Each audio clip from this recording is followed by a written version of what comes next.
If there is a country that is positioned for clean hydrogen, it is Australia. And that is the market that is emerging out of the vision into the future. That's why Europe is going into that.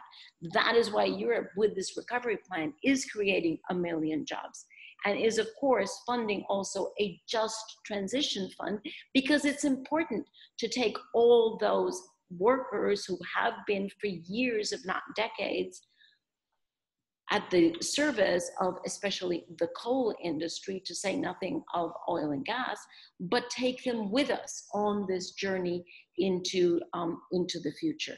So I'm very excited about this report. Every time something dramatic happens in Australia, I keep on thinking, right, this is when Australia is actually going to make the bend in the curve. And I hope that this is it.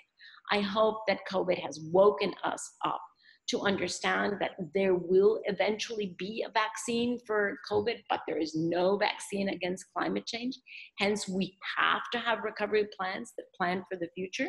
I hope we understand that because we're now no longer in linear and gradual transformation, but everything is exponential, and you've seen that in the past 2 months, we don't have any time for timid approaches about the transformation of the energy sector. And particularly, and this is the message that I really want to lay at your feet, if countries are going to go into debt, and the European Union will go into debt for the COVID recovery, then let's understand that that new injection of capital is capital that is going to be injected now, but is going to be paid for by future generations.